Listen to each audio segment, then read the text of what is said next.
Okay, so we have. Okay, so we have that there. When you're ready to admit them, you can. And then actually admit me. Right, yeah. So that you will be able, you can see what, the back end of like the admin. Okay. So all you will have to do here is just You gotta get up here. keep track of the chats. Okay. And then if they're asking any questions, you can just let her know so she can answer those questions because it's gonna be silent, she's speaking Okay. to them, but also speaking to them too. Okay. So you don't really need to touch anything. You could just monitor it from there. I have a question. Mhm. If we're speaking, only you guys speaking to the microphone or you speaking? Yes, please to the speak into the next microphone. Okay. There's a mobile one right. Okay. So if you need to I just switch out and admitted stuff like that, everybody. Okay. that's fine. Because we're getting ready, we're fine. Just Take let our them, picture. that's the only thing we're doing. Okay, we can too. Oh, we do it. Oh, there's Oh. him. Oh. This is us. Oh, that's me. I'm sorry. Okay. Oh, this how I get in here? I don't know why it doesn't show the speaker. You just, I just had a video. No, it was a B, but I don't know why it doesn't show the There we speaker. go. It shows you right there, but I'm You trying don't to. hear me speak. No. I'm gonna go around. How does that help? Yeah. I can be on camera now. Okay, we just want to be on camera. Okay, so who's gonna be on camera? 'Cause somebody has to be visible. Stopping right now. I got to get- Okay, someone, I need the microphone. Right? yeah, there's multiple. So this one Yeah. works, that one works. Please change the slides from here though. Yeah, here's the clicker. Oh. Yeah, you can. It's going to. Just make sure that if you do. And then we do something on have here- All the some papers copies. are up front with a pen. Just make sure that if you do click something on here, that you click it again after you're done so that the clicker makes it. Yeah, I'm gonna leave my laptop in here for them though. Yeah, so, just keep reading the chats and, Okay.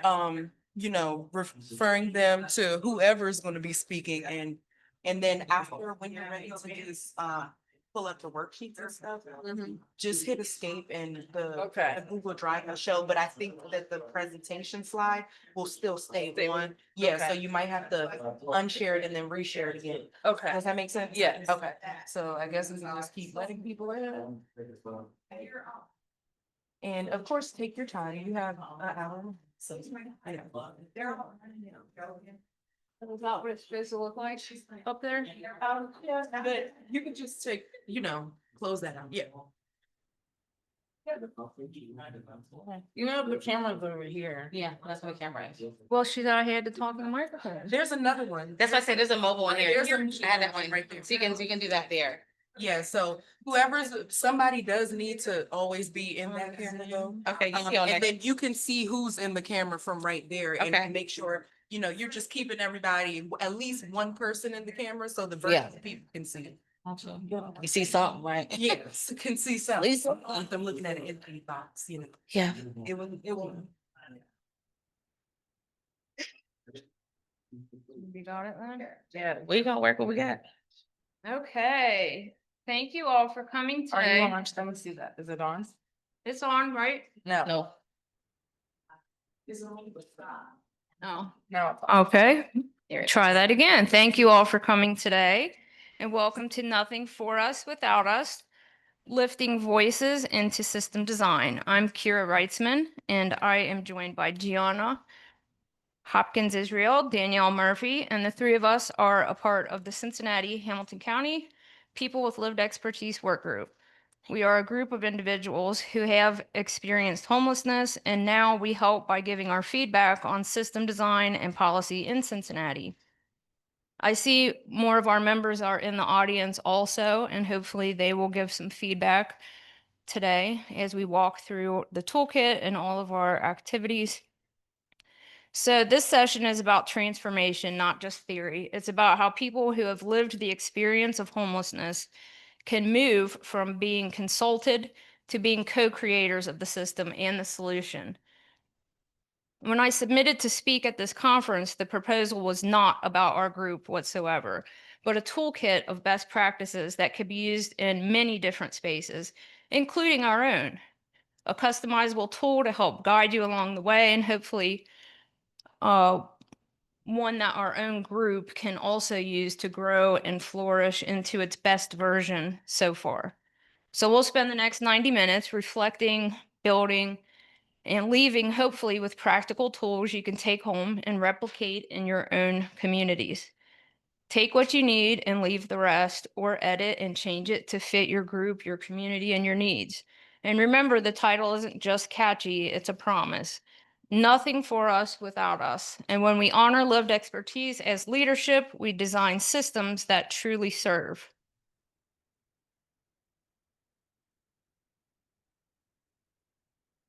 Why isn't it switching?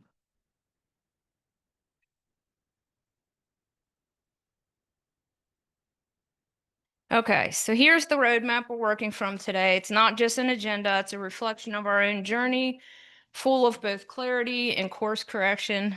You'll meet us first, 3 people who have made mistakes, learned hard lessons, and stayed at the table even when it got messy. Then we'll ground ourselves in the why, lived expertise, why it matters, what it looks like in real systems, and what it demands from us. From there, we'll move into reflection and design activities using our Lived Experience 2025 Toolkit, a resource created not because we had all the answers, but because we needed them. We need a roadmap ourselves. This toolkit is full of best practice tools that have been built, rebuilt, and sometimes scrapped along the way. And you're welcome to take what works and make it your own. The key today is not perfection, it's presence, participation, the willingness to show up honestly, even if your system isn't ready or your team is still just figuring it out. So we've designed this session to be interactive, collaborative, and compassionate. And yes, we'll end with a reflection circle and a few prizes as well, because justice should always include joy. Recognition really does matter.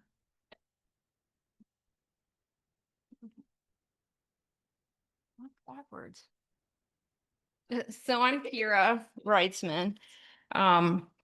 I am currently the Continuum of Care Coordinator here in Hamilton County, Cincinnati, and I have lived experience of homelessness. I was street chronically homeless for over 10 years. I am now a mother, a grandmother, an advocate. I have 11 years of recovery, and I work within Strategies to End Homelessness, COC, to help build spaces for lived experts and create trainings and give my feedback. Good afternoon, guys. My name is Danielle Murphy. I am a person with lived expertise from both aspects of substance abuse, mental health, and being homeless. I started this journey once I got myself up on street outreach here in Hamilton County. I actually, when I got my job the first time, had a whole meltdown in front of, I was going to a place called the Center for Employment Training. I got my job. I hung up on the supervisor. He called me back and was like, "No, I'm serious. You got the job." And so I'm like, okay, hung up and started crying. Everybody's like, "Danielle, what's wrong?" And I'm like, I can't do this. How am I going to help somebody else get their life together when mine's a whole hot mess express? So I started out in outreach. I was there for 2.5 years, and then I moved to Talbot House, where I am now a permanent supportive housing specialist. I help people go from being on the streets to being housed. And it is a very different world, but I wouldn't change it for anything, but my heart still lies with outreach. And I'm still going to continue to be the voice that I was when I was in the streets with the boots on the ground versus now being in an office and making still those changes.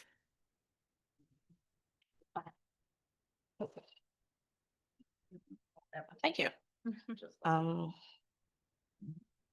Hi, that's me. I'm Gianna Hopkins Israel. I show up in the community in many different ways. I look for voices that need to be heard, and I find pathways and avenues to get those people in front of the people that need to hear it. I wish I had a beautiful, catchy title for that. I do not. I will show up anywhere it needs to be, and I will find out and connect people where they are. Matter of fact, today even, I'm out here with Jonathan, John, and also Jason, who are down here at the hotel itself, and they are in the work as well. And I'm connecting them to other people because they have their own pockets and stuff they do. And I say, oh, do you now? Well, let me see if I can get you some other resources as well. I do not stop. This is a 24-hour job for me. I wish I had a title for it. It's just who I am, and I'm very passionate about people who have not been heard have a chance to be heard. So we can do the nice little things like this, but end of the day, we are all here for the work. We're all here to end homelessness, and I'm all about the cause. So I show up wherever it is, and I will do what I need to do, and I will sit back, shut up sometimes, and that's really hard for me. And other times I will stand up and be heard and be loud. I will do both. Okay. There you go. Thank you both. So we just want to start off, before we dive in, we want to ground ourselves in community because connection before content changes everything. And this is something that our group lacked, and maybe still does to a degree, that makes all the difference when you're working together with other people. So take a minute, if you have a piece of paper, scrap piece of paper, or just in your head, and describe that feeling in just one word. When you felt like you truly belonged, maybe in a space, a team, even a relationship. It could be safe, heard, included, whatever comes to your mind. And if you're comfortable, we'd love someone. What? Yeah, sorry about that. Think of a time when you felt like you truly belonged, whether it was like a team at work, with friends, in a relationship, one word that described why you or how you felt like you belonged, such as included or valued, or they heard you. And if anyone is comfortable to share aloud, we would love to hear it online in chat. If you're online, drop your words in the chat if you would like to, but you don't have to. You want me to share my word? Sure. My word is accepted, because for a long time I didn't feel accepted. And then when I entered that room with people of like-mindedness who've been where I've been, I knew I was home. And a lot of those people are in this room today. That's a really good one, Gianna. Anyone in the chat? Not yet. Oh, yes, please. Oh, yeah. So they can hear you in the. My word is. Considered Bigger. as her word if no one else heard her. Ooh. Anybody else? Okay, we have one from the chat. I'm gonna throw in there. One was authenticity. Acknowledge. My word is worthy. My word is kingdom. Kingdom. Okay. My word is respected. Expected, okay. I like that. Let's go. Yo, was that just me, or did it come out like God? His came out respect, respect.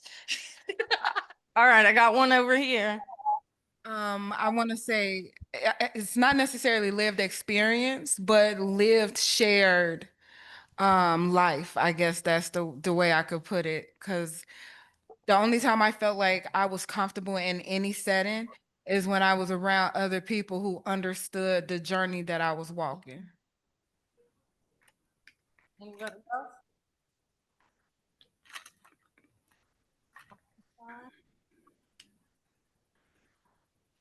My word would be safe. Another one online is loved. Okay.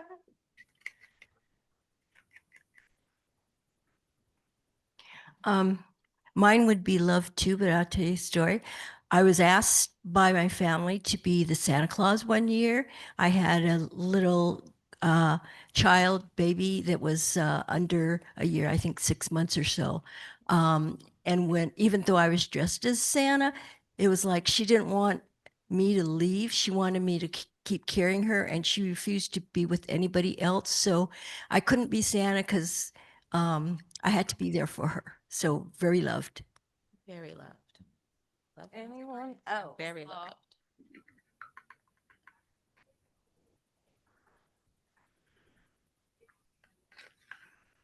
Oh, I'm getting my steps into there. Yeah. Does begin. Well, I said accepted because I heard earlier somebody saying, I can't remember who the speaker was, said a phrase, understanding the human existence. Right? I think that's where we miss understanding one another when folks can't understand even my existence, even me being a human. So I think just being accepted is a big part of.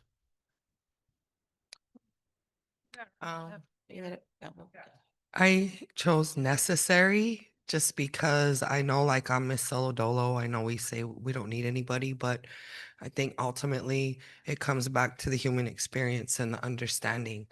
And we really do just want to be understood at the end of the day, right? And so I think it's necessary. So. Ooh.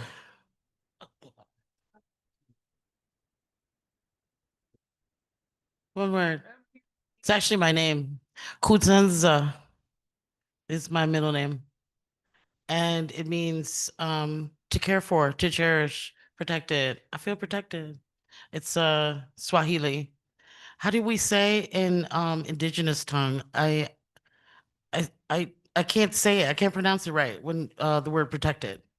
I don't know which one. It's which one is Ojibwe. Oh, don't wait a minute. Okay, come back to the real quick. Which one? Which tribe? Which tribe? I'm Omaha. Oh, Omaha. Omaha. Omaha. I Yeah. got it now. I got it. Right. Belonging. Belonging. Yeah, because I felt accepted. It's like I finally where I belong, I'm around people like myself. I'm no longer the only one that's ever been molested, that's been raped, that's been the single mother, that's lost kids to foster care, that's lost everything, became homeless, that didn't finish school. It's like just wasn't the only one anymore. And that was a powerful thing for me because it put a focus on me in a different light where I really started self-care things, learning things, a lot of lies about myself in my life, it's like, no, I'm not dumb. No, there's nothing really wrong with me. I've been traumatized from life experiences, and I didn't learn how to deal with it. So when I started working on myself, going to school and learning how to deal with stuff, I started gaining things that I didn't learn, like self-respect, self-love, self-worth.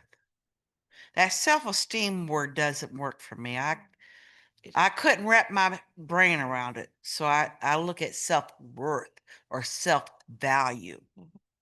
So I guess if you're working with people, maybe stop using that self-esteem word because some people probably don't get it, I don't know. That's just me.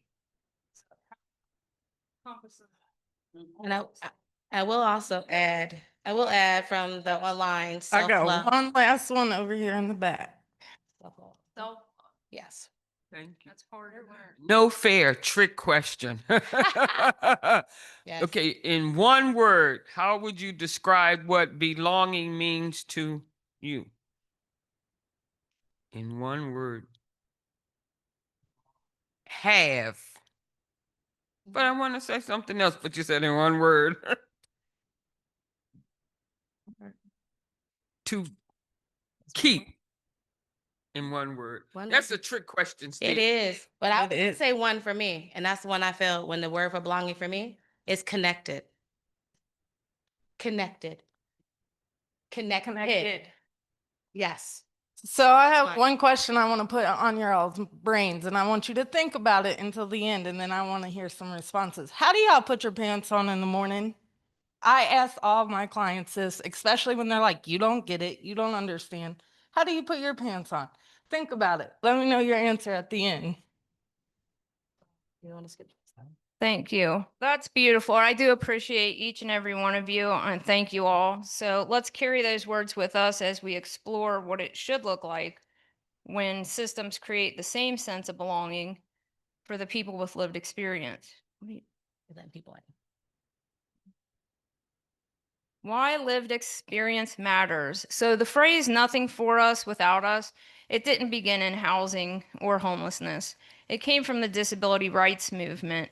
Activists there said decisions about us should never be made without us. That principle reshaped public policy, advocacy, and access. What they said was nothing about us without us. In the same way, people with lived experience of homelessness are the truth tellers and innovators in our system. They bring the context that data alone just can't provide. So think about it. Who better to help design reentry programs than someone that's been through reentry? Or who better to give feedback on a compassionate case management training than someone who's been on the other side of case management? So the work isn't about tokenism, it's about leadership, shifting lived experience from advisory decision making, from being invited to the table to co-owning the table. That's the ultimate goal, right? HUD now encourages continuum of care to include lived expertise in governance, planning, and evaluation. But beyond compliance, it's just a better design. It just makes the most sense. So as a local advocate said, when lived experience leads, systems listen differently.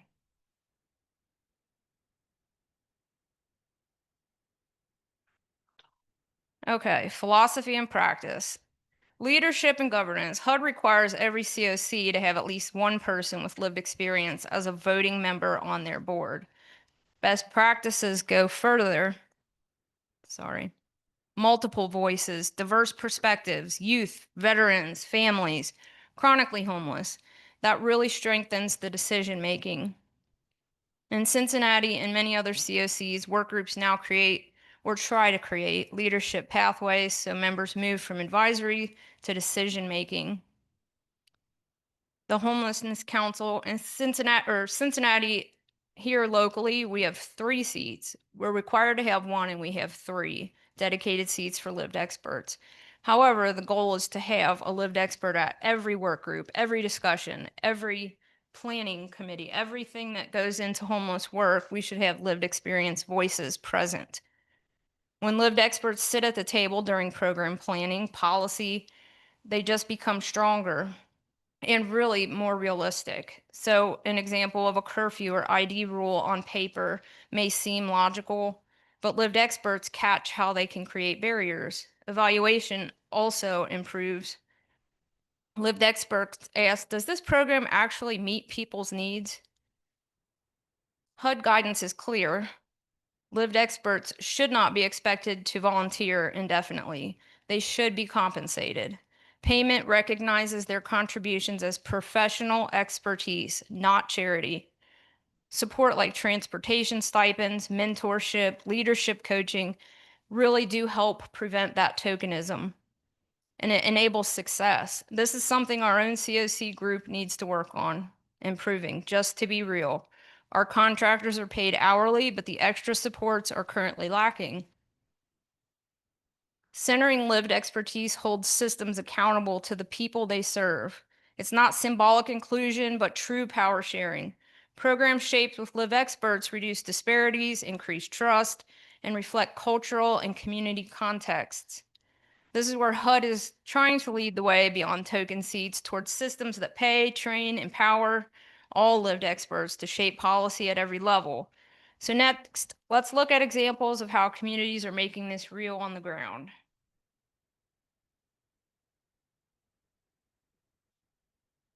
Oh, I'm missing a slide, sorry. How do I go backwards? Oh, what are you missing? It should be our group here. Sorry, technical difficulty.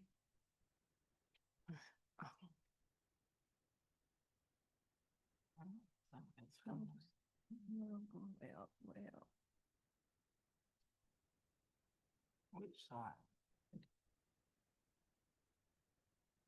See, we tried to email my most up-to-date slides and they didn't get it. So I don't know what we're missing here, but we can pause it here at orientation. What's missing is the Cincinnati People with Lived Experience work group. So we wanted to bring this to life with our own story. And like I said, some of our members are in the audience. We've got 3 of us up here. The Cincinnati People with Lived Expertise work group we call the PWLX. This isn't a polished model. It's a living, breathing, aspirational practice. We started small, just a few folks with lived experience and staff from the continuum of care, reviewing materials, giving feedback. But there was a desire to build a space where we didn't just participate, we shaped and led. The COC recognized that our voices weren't just helpful, they were essential. That recognition led to a new role specifically for a lived expert at the COC, which would allow more autonomy for the group. We aspire to be a closed meeting, just people with lived experience, no outside power in the room. And while we've come a long way, we want to be honest. Our COC's CEO still joins us regularly. He believes in us deeply and he supports our mission in our work with his whole heart. And we absolutely love and value that support. But it also means technically we're not fully closed space. And that's okay because we are still figuring it out, growing and learning. We bump heads sometimes, personalities clash, we wrestle with direction and dual identities, holding our professional roles in one hand and our lived experience in the other. Sometimes we drop both.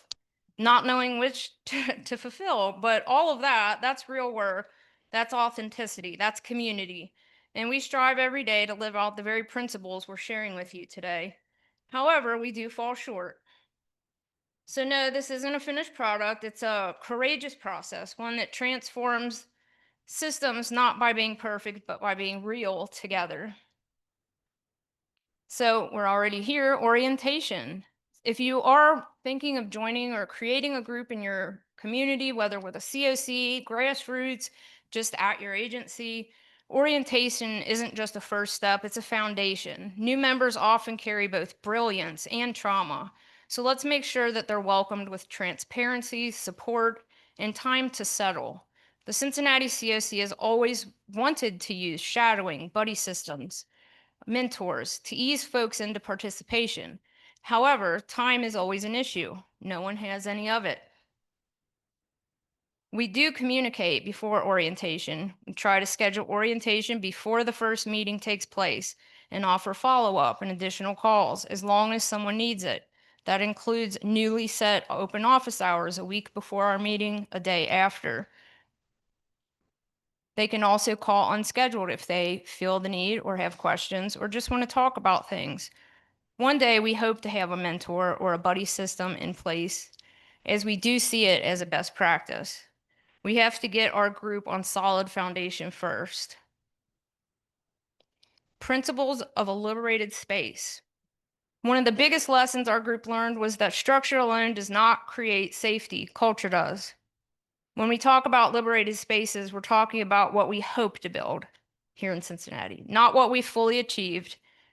Our group has been meeting for 3 years now, and we're still getting to know each other, still learning how to hold space for truth, for difference, for discomfort. We want to be a space where people feel free to show up fully, without editing, without fear. But if we're being honest, we're not all the way there yet. There have been personality clashes, moments of misunderstanding, like I said before, times when trust was fragile, and that's real, and that's okay. What we are is a work in progress, a commitment to imperfect and deeply passionate group of people trying to create something that we hadn't seen modeled before. We aim for safety rooted in love and honesty, not performance. And we will take some of these lessons back to our group and continue to grow after today. We share this not to claim that we figured it out, but to offer you our lessons learned, because maybe just if we share our stumbles, it can smooth the road for your group, regardless what type of group you make of lived experts in your area. We're still walking toward liberation, but we're walking it together, and that in itself feels sacred.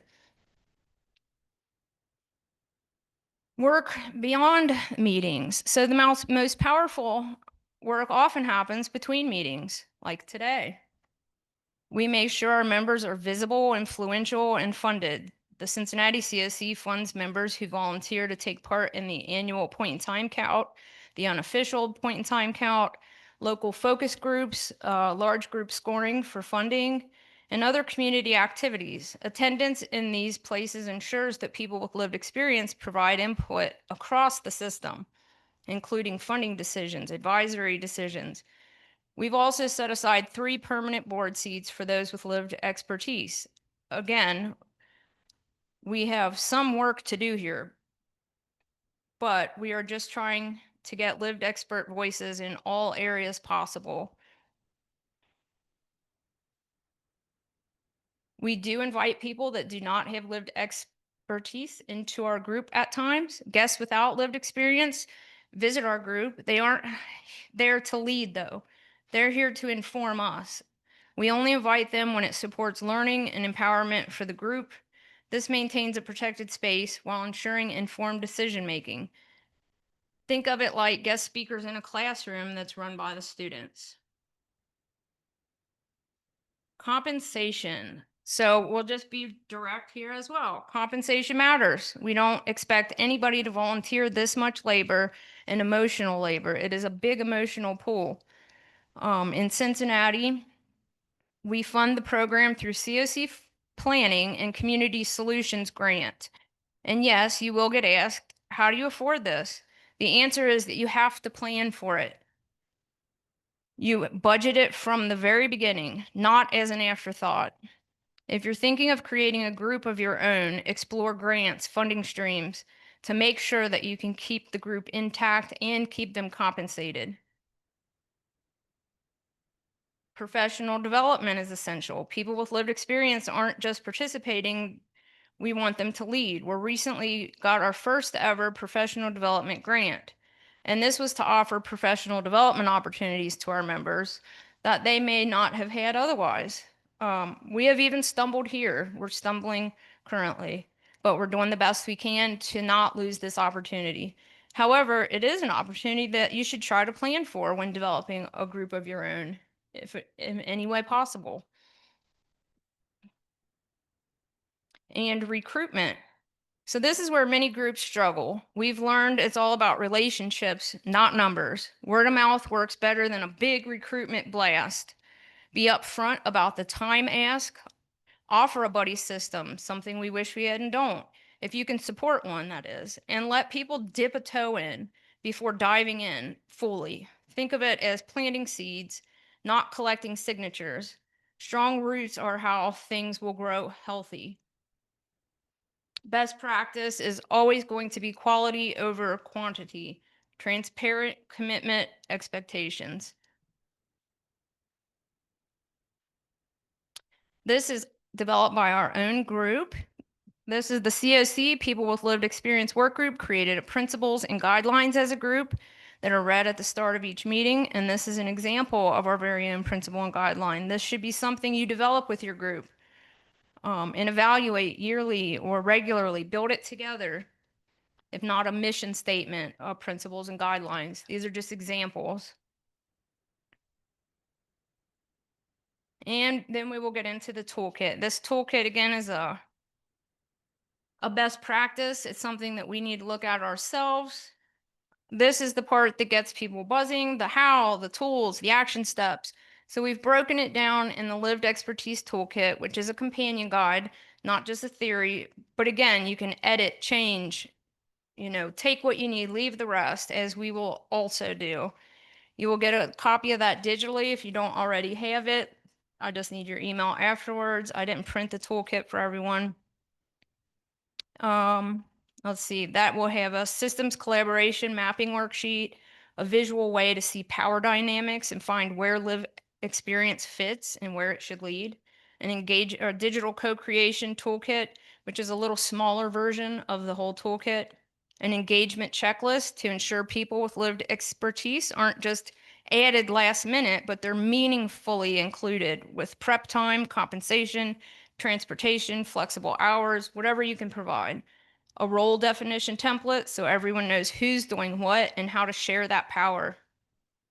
You'll also find the Lived Expertise Partnership Reflection Tool and Partnership Principle Agreement to ground your work in trust and transparency. This is for leadership or people out in an agency or somewhere in your community who may not have lived experience, but they may be in charge of hiring or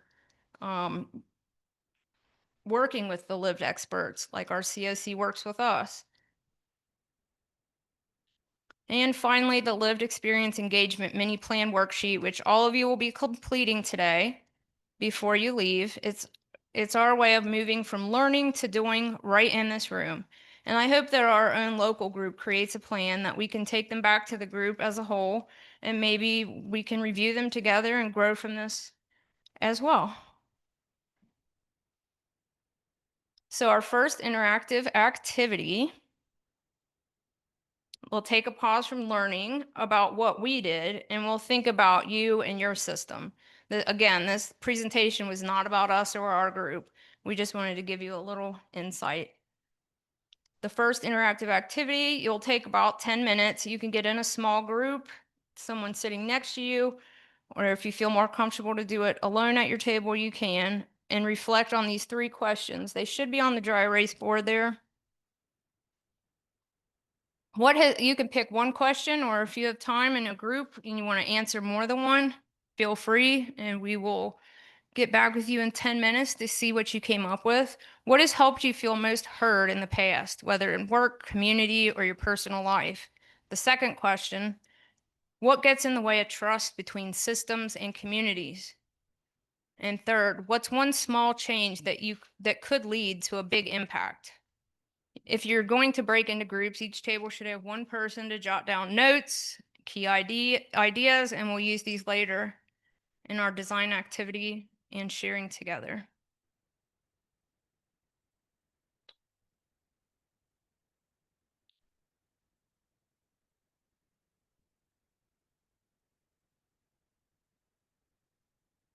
And yeah, okay, everyone online here, if you're more than welcome to put your answers if you want to do just one question or pick more than one, and put your answers into the chat.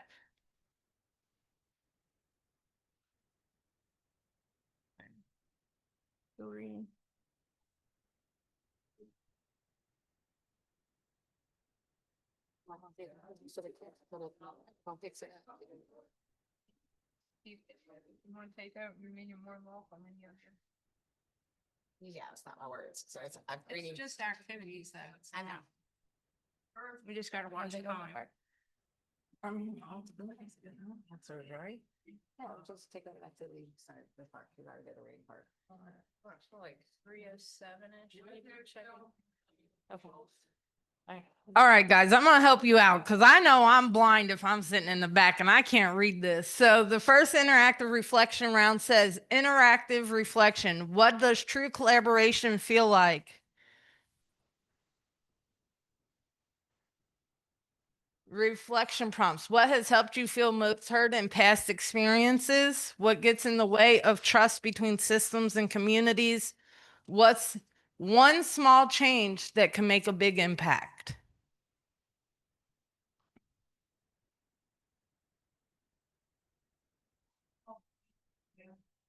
A big impact. So interactive reflection, what does true collaboration feel like? What does it feel like? Feel like, not what it looks like, because we talk about what it looks like all the time. What does it feel like? What has helped you feel most heard in past experiences? What gets in the way of trust between systems and communities? What's one small change that can make a big impact?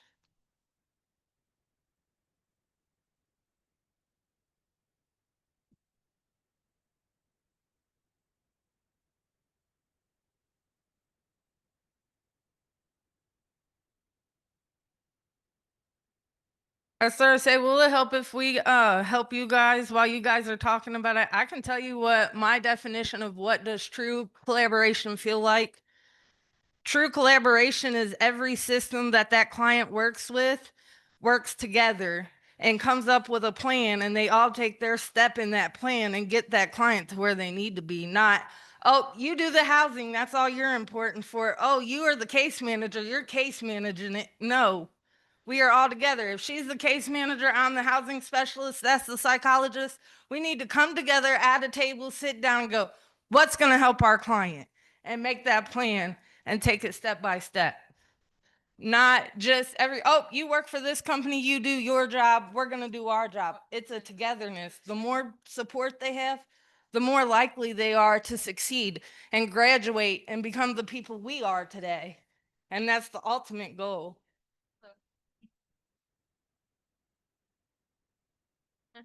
I love question number 2. So can I get somebody's answer of what they feel like collaboration feels like? I don't know what time. There's no clock right here. There's a clock right here. Oh, I was like, oh, there's no clock. I'll look at the time over here. So let them talk amongst that group for a minute. We can talk, we're gonna share out. All right, guys, they told me to let y'all have some time. I mean, all right, I'm gonna go to this young lady in the green. What's your name, ma'am? Can you say that loud? My name is Unique. Unique, I like that. Thank you. So I seen your hand up. What you got to say for us today? What does true collaboration feel like? If I had to put a word to it, I say it feels like being considered. Consider? Oh. Yes, ma'am. I feel mattered. I matter. Oh. There's a hand up here, and we have some online too, when you get a chance.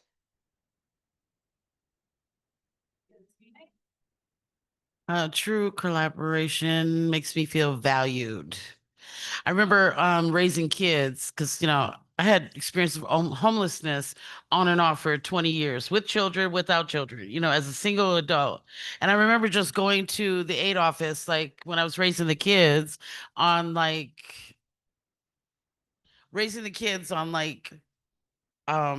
food stamps, for example, and they'd always tell me, I'd be talking to the case manager person in the welfare office, and she would always use the term, well, you're on team 110. You're going to have to talk to team 110. And I always was like, well, if I have a team, how many people are on my team? I finally asked one day, and they said 9 people are on your team for, when you come down here to, get food stamps or reapply or whatever. But I'm like, if I got a team of 9 people, how come it takes 30 days to process my application for the food stamps? So true collaboration to me would have to mean that I'm valued, that I'm cared for. So I'm going to share what's online. So what has helped me feel the most heard? When I see that input, then meaningfully make a difference or know how it will impact decision-making.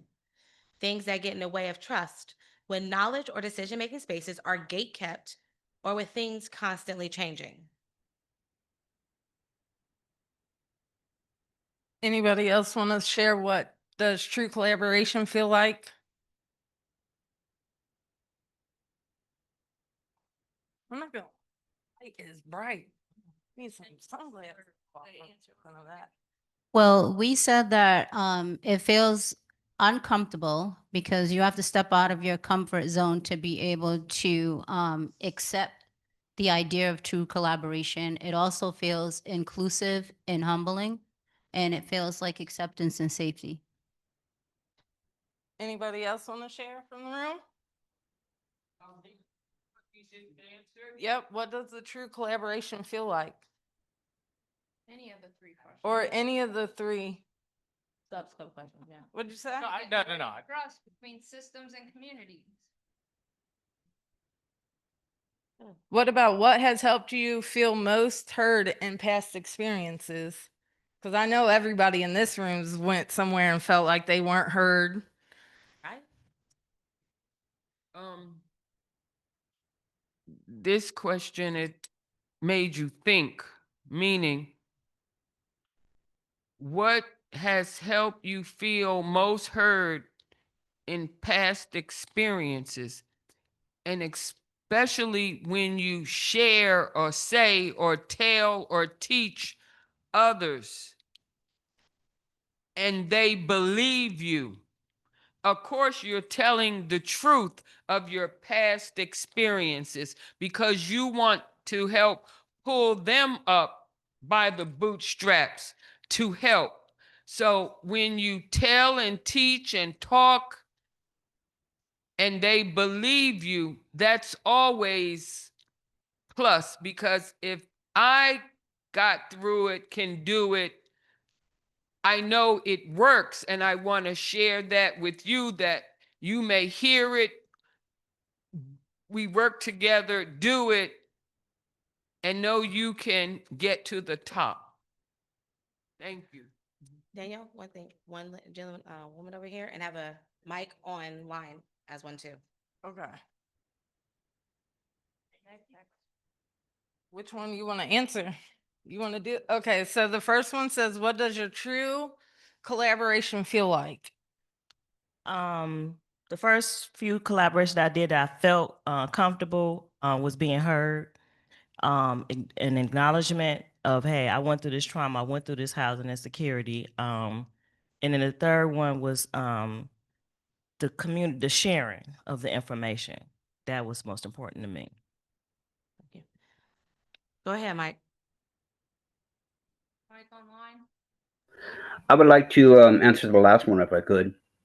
What's one small change that could make a big difference or big impact? Getting lived experience involved in local government can make a huge impact. Yeah. Having lived voices in all areas of government. Absolutely. Mm-hmm. For that great talk at lunch. 100%. Thank you. Thank you. There's a hand over here as well. Hand over here. And then we'll move on to the next activity. And then I have, yep, because she's online. You're next, Gabriella, after that, and then we move on. I want to answer number 2. What has helped you feel most heard in past experiences? Mine is just being persistent, not letting up, even if it seems like you're getting pushed to the side or not heard, but just being persistent and seeing it through. All right, Gabriella online, go ahead. The last question I feel is important. Let's see. No, I'm sorry. What gets in the way of trust between systems and communities? I feel that what gets in the way of trust is not being able to speak honestly in the system that you exist first. If that doesn't happen in your own community, then you can carry that out to other communities. Because if you can be honest and trusting of who you sit next to, then you can't represent like a whole group of people because it's not a collective. So like trust has to be the foundation of the agency before they try to engage with other systems. All right, thank you. Thank you so much for sharing. I see a lot of universal themes and feelings throughout this as far as our words and our thoughts and feelings. And it just points at how similar we all are. It's just so powerful if we can collaborate and work together in these spaces. Did we get everybody online? Okay. All right, so everyone, if you got the worksheets up at the top, I only printed so many copies. Hopefully everybody got one. It's inside the toolkit that you'll get digitally after this if you don't already have it digitally. We're gonna move on. What's happening? Just kidding. To the system collaboration mapping worksheet. It's your turn to analyze your own system. And by system, that could be community, again, your agency, whatever it may be. So we're going to take 10 minutes again to walk through this system collaboration mapping worksheet. It's right inside the toolkit or online if you're following along online. And start by listing the decision-making bodies in your system: committees, boards, working group, or task force, coalitions. Then ask yourself, where and how are individuals with lived experience engaged in these spaces? Are they voting members? Are they advisory voices? Or are they missing altogether? Next, you will identify gaps or missed opportunities. Maybe a committee that doesn't yet include lived voices, or an initiative that could benefit from a peer co-design. Name a few allies or champions who could help make this collaboration deeper. They might be people with influence or people with access. Both do matter. And then finally, we'll imagine what success looks like if your system had true shared power. Would it mean new policies? Would it mean different outcomes? More equitable conversations? Take your time. We'll watch the clock right now. We have 10 minutes to 3:23. This reflection will fuel your next group design activity. And remember that honesty always matters more than polish. So don't worry about it being perfect. Please get messy. Yeah, and you can work together or by yourselves, whatever works. You need the worksheet? I'm sure they all have it. It's like the second book.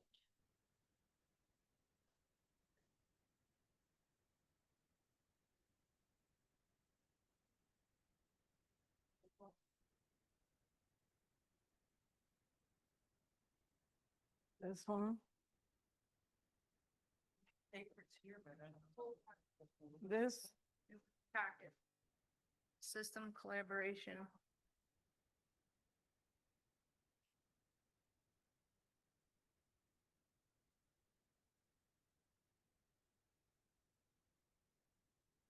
It's a bunch of papers all together, but you're welcome. What's their email? Ask them their email. Okay. It's on the Wova app.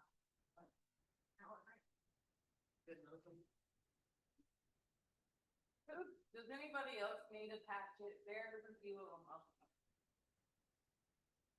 We aren't talking right now. We're taking a break to review the information and discuss.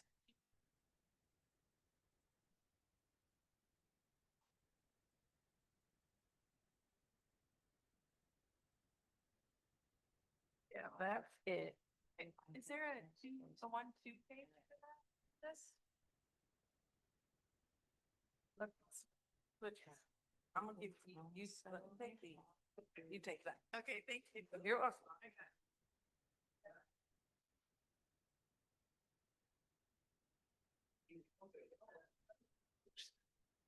There it is. She said, it says, so she did send her email.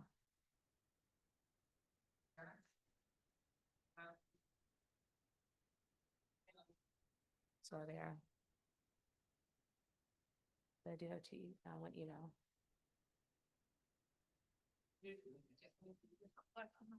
Yeah, there you go. Yep, there you go.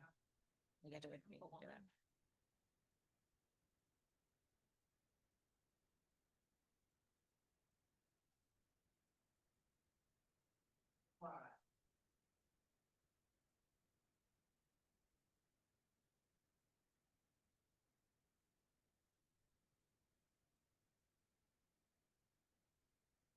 No.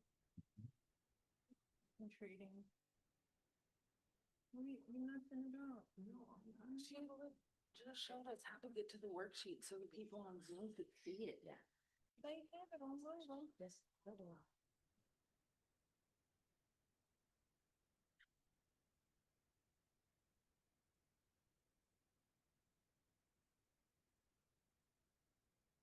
Stop sharing first. And we still share. They can see it as we do it. This one or this one? The mapping work. Collaboration.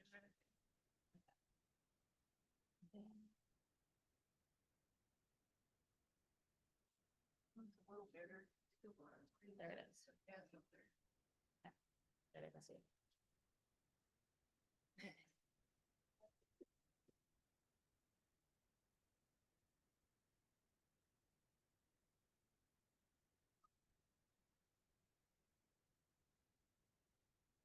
You said that's what you and her do. I love y'all. I love y'all so hard. Y'all don't know.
You incorporate it, it's kind of the that to live on.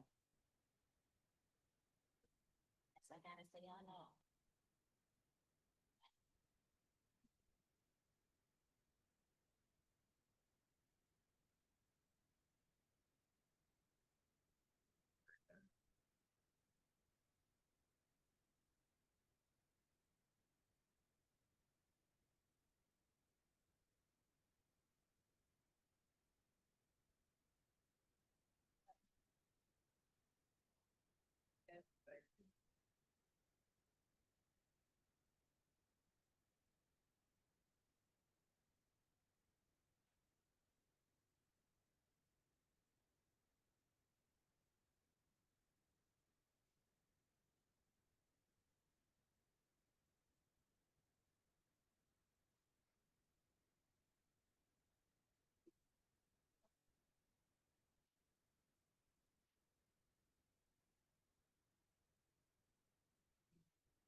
We said 23. So that's it. No. Oh, they came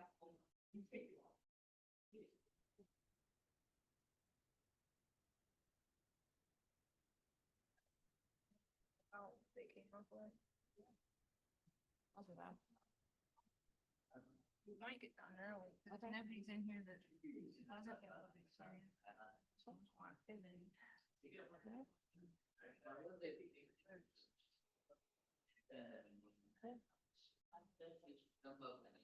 All right, we have like 3 more minutes.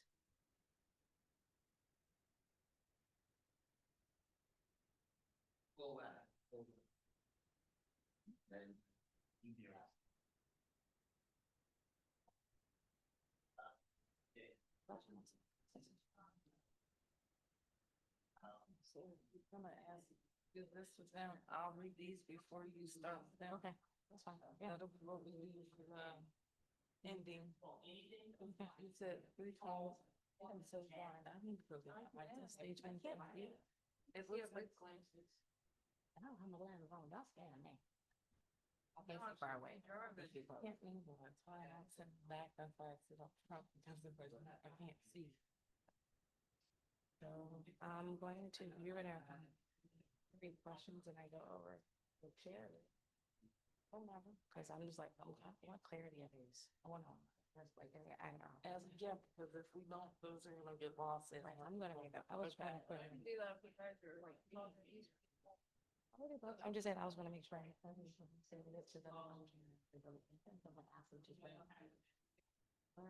We just have like All right, guys, we're gonna give you 1 more minute.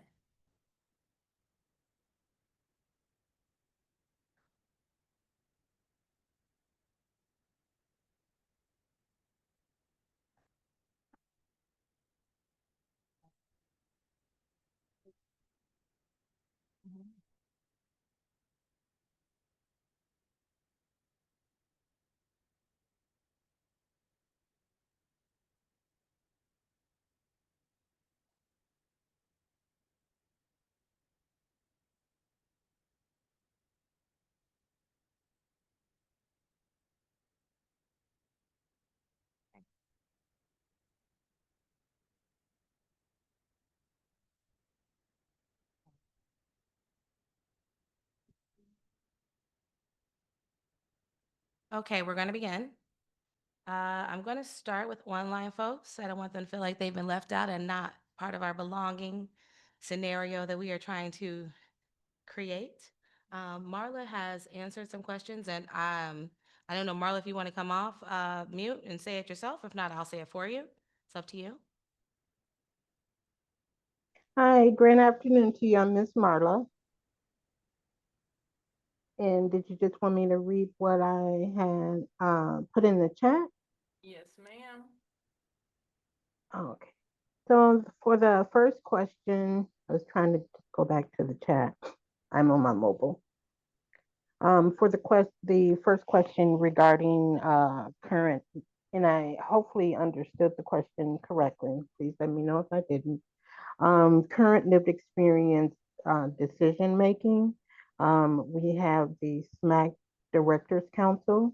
SMAC, that's the acronym for the Suburban Metro Area Continuum of Care. And the Directors Council, 15 members, diverse, 15-member group that began back in 2020. I am one of the founding members. We also have the governing board, and we have lived experience on the governing board from Directors Council. Also, LHPAP, forgive me, I should know that acronym, and the chair is going to be like Miss Marla, because she is also on Directors Council. And then we have the Monitoring and Evaluation Committee and also the Executive Committee. For gaps, I put being at legislative tables. I don't know if it was here or just in one of the other sessions that it was mentioned by one of the audience members of being in government, being lived experience. And that's been a conversation in many of our spaces here in Minnesota and in the conversations of being at those tables. When I saw the title, making decisions about us is and not with us or having us there or having been there. And that's what so when I saw that title, I wanted to be here. And then success looks like engagement from those outside of lived experience. So all the other community, I don't want to necessarily say higher ups, but like our chairpersons, our legislators, we do have county workers. I'll go into that at the last question, but those outside of lived experience. And then lastly, I don't see the question, but I think it's the last question or the next to the last question. We have the Twin Cities Regional Kitchen Table. That is for the organization that I'm in. That is the SHIP Collaborative. And the SHIP is acronym as well, and that stands for Stable Housing is Priority. And we began doing and created the Twin Cities Regional Kitchen Table about 3 years ago. And we have them every other month. We have one coming up on December 9th, and it's hybrid. And so we do appreciate our members who are county workers, philanthropists, funders, advocates who are members at the Twin Cities Regional Kitchen Table, or as we say, the TCRKT. And that's it for me. All right, thank you so much for sharing. Appreciate that. Thank you. Welcome. All right, for our in-house folks, does anybody want to give us some of their answers for these questions? And you can answer one of the 5.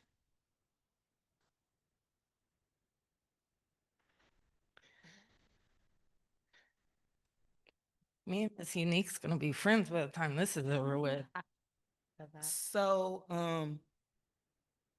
so essentially, I'm currently experiencing homelessness. So, when asked if I can identify any gaps or missed opportunities for engagement, I can say I'm currently housed at the Bethany House. Great, it's a great shelter, but they have a rule where you can't work at the Bethany House after getting out of the Bethany House successfully for, I don't remember if it's like a year or 2. And I really think that's a missed opportunity. Just because personally, as just a resident, when I'm in there and I'm watching people when they first come in and they go to engage with any of the shelter assistants or even the case managers, they might be a little on edge. They might not feel so great. They might not feel worthy. And as we all know, that can come out in various forms, but sometimes it can be misconstrued as attitude or, them being upset or rude. And it's like those moments where those people can take a moment to connect with them, they do not. They take it personal. These people can get removed for stuff like that. And I always, since I've been there about 90 days myself now, I'm always like, why? And then you get people who maybe they're not as articulate. So I can say personally, when I went to the Bethany House, I had a kidney infection I was not aware of. I didn't know my body was going through that. I just thought I was going through stress. I'm homeless. I got 3 kids. Maybe I'm just stressed. I need to lay down finally. It was worse than that. I started getting fevers. I was not doing good. So I was a little irritated, and it came off a little, it came off a little, I guess rude, but I mean, like literally not right. Like I'm not being rude right out, but maybe like they asked me a question and I was short and I was like, I just don't want to communicate right now. And they just took offense to that. Had I not been someone who can articulate myself when they pulled me to the side, and I'm not going to lie, I'm just a resident. I don't always see where they give people those opportunities, but I do see where they do give those opportunities sometimes, and they just can't articulate. They just can't say, oh, well, I apologize. It was nothing towards you. I'm a little upset with my situation, which they shouldn't have to explain that. But, if somebody asks you a question, you should be able to articulate yourself properly. Had it not been for me being able to do that, then I could have been back on the streets with my kids. So once again, a missed opportunity for engagement for me, what I'm currently going through is that they will not allow people who, just went through that, even with them. They won't allow them to work there for like a year or 2. And I just feel like, man, that's crazy because Here locally or there, that's probably a missed opportunity around our country. Yeah. I have experienced it. Yeah, I agree with her because the Women's Dinner Program, which is now Thrive DC, I went through their training, administrative assistant training, and they said I couldn't work for them after the training 2 years.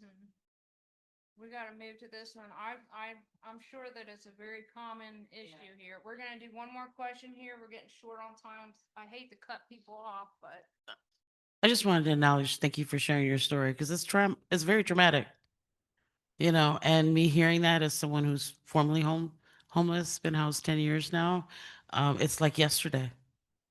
They're not being properly trained. There's no de-escalation skills. Um, you know, the attitude of like, I'm doing you a favor. No, it's your job. If I wasn't in this building, you wouldn't have a job. I mean, granted, I'm a housing equity strategist for Community Solutions.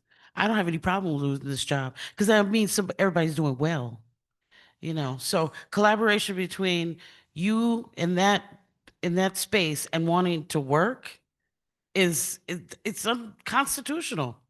That if that is your desire to get a job and transition out of that place, not to be able to work, that's ridiculous. That's holding people back. What? They're not going to get a check because now you're working? I don't know. What is it? All right, guys, I know Kiara said we were cutting it off, but I asked y'all a question and told you to ponder on it. I asked y'all, how do you put your pants on in the morning? There's a reason I asked you this. So when I first started outreach and working on this, I met a gentleman. He was very angry. He may have been a little intoxicated at the time, but he kept screaming at me. You don't understand. You're not like us. You don't care about us. Look at you. Look at me. You don't care. And I kept saying, what does he mean? So finally, he kept saying, you don't know nothing. You're white. I'm black. And I was like, hold on. So I had to tell him, how you put your pants on in the morning? He looked at me. He's like, one leg at a time, because if I put my legs in my pants at the same time, I'm going to hit the floor. I said, really? Me too. I'm probably going to hit my head and cry. And then I was like, if I stabbed you right now, would you cry? He said, yeah. I said, good. If you stabbed me right now, I would cry. He looked at me. I was like, what color do you bleed? He said, red. I said, me too. I said, I'll respect you as long as you respect me. And if you calm down right now and talk to me, I will try to help you with whatever information you need. He calmed down. He had told me what he needed. Within a 5-minute phone call, I got him his case manager's number. That man to this day, every time I see him downtown, is like, Danielle! But before, he didn't like me because he thought I didn't understand. Sometimes they just need a little compassion. Sometimes they're not having good days, like Unique said. You can't take what they're going through and take it personal, because at the end of the day, they're not personally badgering you, attacking you. They're going through something. They just need an understanding person, a person that's going to listen to them without judgment. So if you take anything away from our thing today besides your people with lived expertise trying to build your own group back at home, remember, we all put our pants on the same way. It doesn't matter how we brush our hair in the morning, what color we are, what we look like. We are still people, and we should all love each other. Thank you. Thank you. Thank you. no. So we got about 10 minutes still. We're not going to get through all the worksheets. The next worksheet is a digital co-creation toolkit. It's a condensed version of the larger toolkit that if you can't access it in WOVA, give me your email before you leave. I'll send it to you. This could be used in a meeting space, a staff meeting. It's just a condensed version of the big toolkit. So you can see how well inclusion's built into your current practices and practice making an agenda. I'm going to skip through so we can get to our mini plan. I need to go backwards. It may not even be in this version that they had on file. The other was the leading with respect, reflective supervision and partnership. That is in your worksheets. That is designed for those with that do not have lived experience, like leadership, supervisors, the activities for our partners in leadership, those of you working alongside supervising people with lived experience. And you'll use that toolkit.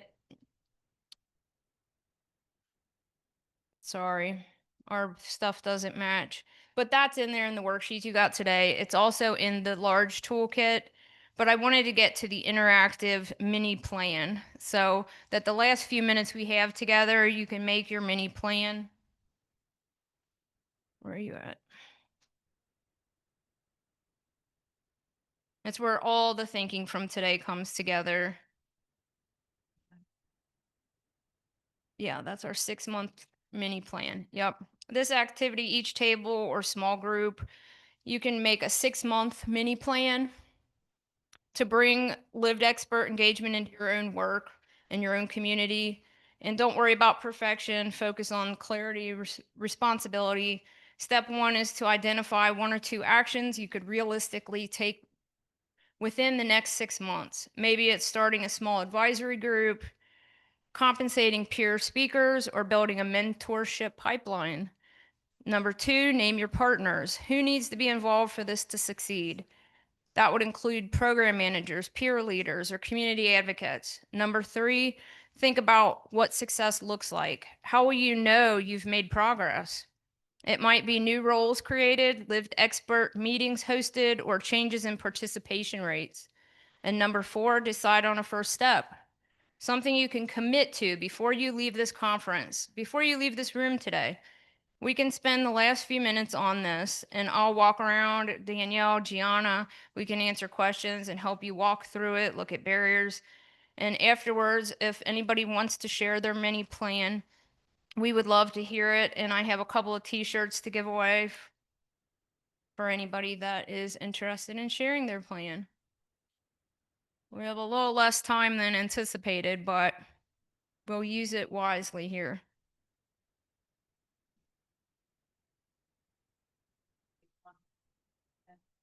Okay, there's a sheet of paper and a pen going around for anyone who doesn't know how to access the toolkit and slides on Wova, Hoova, whatever it's actually called.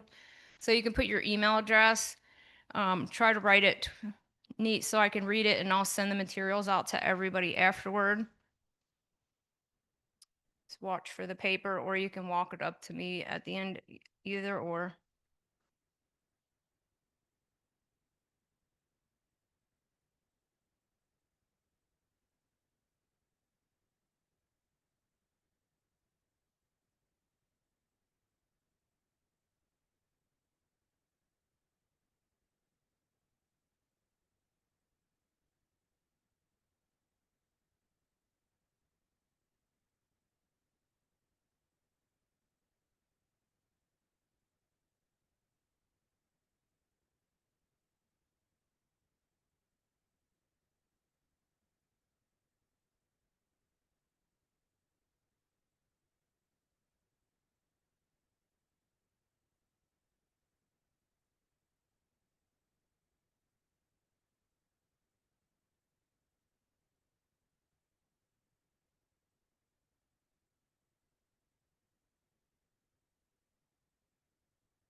Not to interrupt your thinking, but what is it? Is it Wova? Is it Hoova? What is our app actually pronounced like? Just curious. I probably should have been curious about 5 conferences ago, but it just crossed my mind today.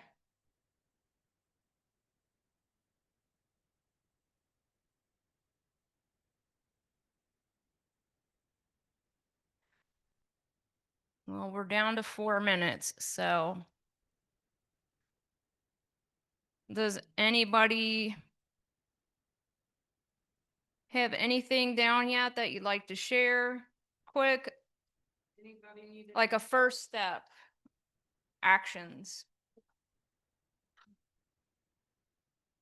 And anyone online there, if you're asking for the toolkit, put your email in the chat and I'll take that down before this ends today and send that out.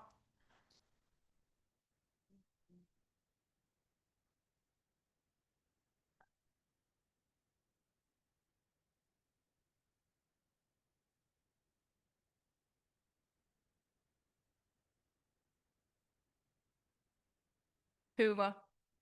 I started thinking that earlier today and I thought, why have I never thought of that before? Huba app. It's all the same, tomato, tomato. I was like, I read it differently. Okay. What's the other, I'm sure there's other words like that.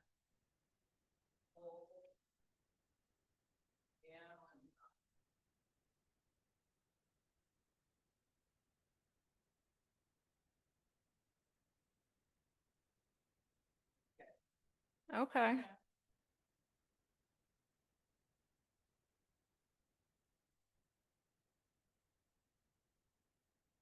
Thinking about that first question about centering lived experience.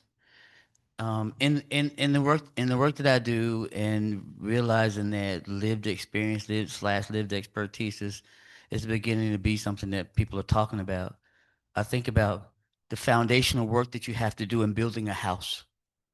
A lot of times that's the dirt work, because you're in the mud. You're trying to figure out how to slope your pipe so that the water can drain off your house. So the foundational work that I do, centering folks who live expertise in places of power, is that foundational work that's you might run into tree roots when you're trying to dig a trench for your foundation. You might run into a lot of things.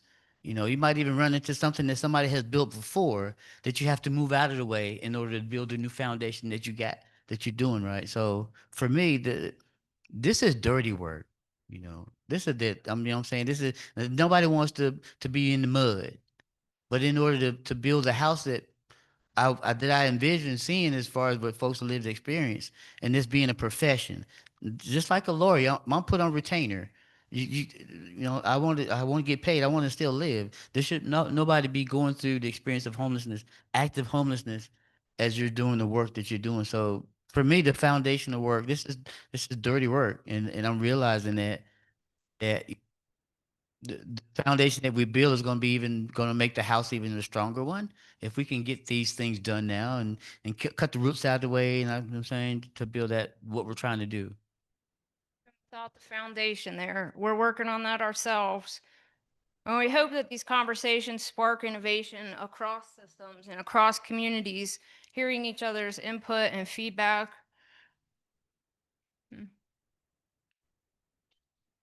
Oh. I would want to love to hear everybody's mini plan, but hopefully it got your minds thinking and you have it to take with you. I hate that we ran out of time today. But moving forward, we come full circle. I wanted to take a moment for everybody to breathe and just acknowledge how powerful it is to see this whole room and online chat filled with people that believe in lived experience and leadership. In the last worksheet in your packet, there's a closing reflection. What is one insight or commitment you're taking from today? How will you keep lived expert voices at the table in your system? And who can you invite to join you in this work when you return home? So we have, what, 2 shirts to give out for the first people to answer. I'm sorry, people online, that you can't get a t-shirt, but 3 shirts. Or if anyone wants to answer the reflection. What's one insight or commitment you're taking from today? How will you keep lived expert voices at the table in your system? And who can you invite to join in this work when you get back home?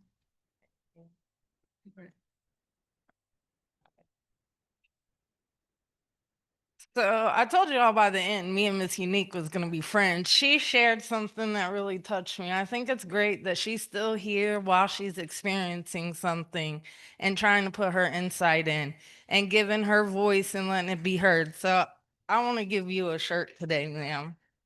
You're welcome. What's your answer? How will you keep your lived expert voices at the table in your system? Um, Honestly, even me going through this, it never stopped me from advocating for others. So like I gave that example earlier about people come in, they upset, they can't articulate. I'm always like, hey, calm down, sis. What's wrong? And then I'm all in the higher ups face like I'm one of them. I might as well work there. I don't know why they won't put me on a payroll. And I'm like, well, I know she was a little choppy, but she's not feeling well. She's upset. Or, she had to come in without her baby, or, just anything I can to advocate. Or even, hey, can you guys give bigger portions? Can we have better food? I'm a chef, so of course that was where I started with advocating for everyone, but that's how I intend to keep myself at the table. Don't go nowhere. I want to talk to you in a minute.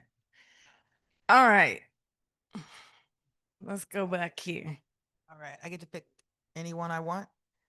Yep. So, how will I keep lived experience voices at the table in my system? So, I actually am a lived experience, and I always put myself last, and I make sure that they are in front of me. I lead from behind. If I get to the top of the bucket, I'm pulling them out. I'm not going to push them back down. That is my passion and my commitment, and I believe God's purpose for me.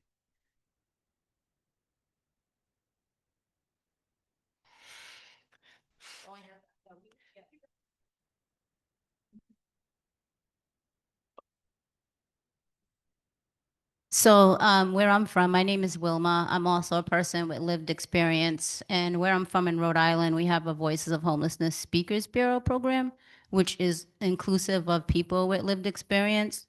And one of the ways we engage is by going to service providers and shelters and recruiting people to be a part of the Speakers Bureau and teaching them how to use their voice, how to advocate, and how to educate service providers and other people in the industry to help build up from lived experience perspective. So I'm going to continue to do that work, but I'm also empowered to try to start a lived experience council in my area from being here today. All right. Last but not least. I'm Penny. I'm from Washington, D.C.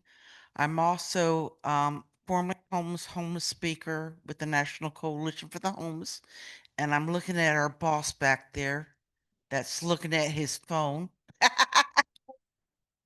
um,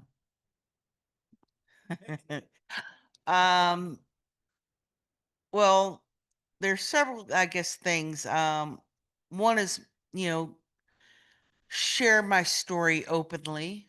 And also carry God with me, and respecting other people, not only the way I would want to respect, but just respect them in spite of themselves. Because there's a lot of people, like you said, but you got to remember they're human too.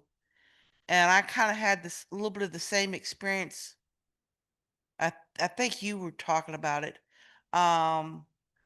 People were trying to be disrespectful to me and racist with me there in DC, and thanks for sharing. I love you too, and there ain't a damn thing you can do about it.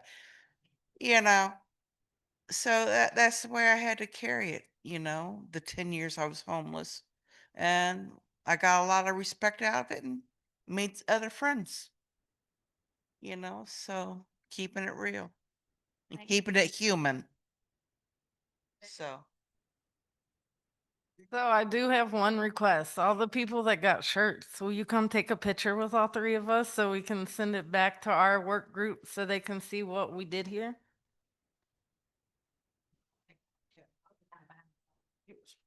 And we want to thank you all too, online and here in person. Wh- Who's not take it? Hold it up and put it on is what I. You can hold trying it to up. say. Who's gonna, somebody willing to take it? I was gonna ask Hannah. Hey, Hannah, do you take a picture for us? I knew she would.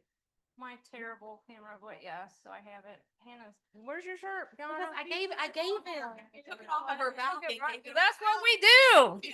Take it right off our back. I gave him shirt. Someone hide behind y'all. The shirt now. Someone hide behind you now. I got you. We can share a shirt. Projector light. Look, I was trying to hide. Ready, friends? Yeah. Here we go. Ready? 1, 2, 3. I'm gonna take a bunch. Nothing about us without us. Let me get like a rally. Like woo! There we go. Like I did last night. Let's go. I'm not gonna do that tonight.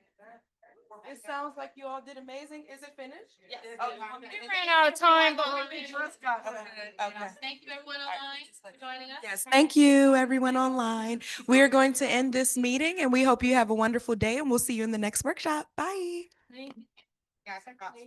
Oh, yes. Thank you. The reason your name, I was like, well, you know, whatever. Play this record. was there another sheet of paper with email?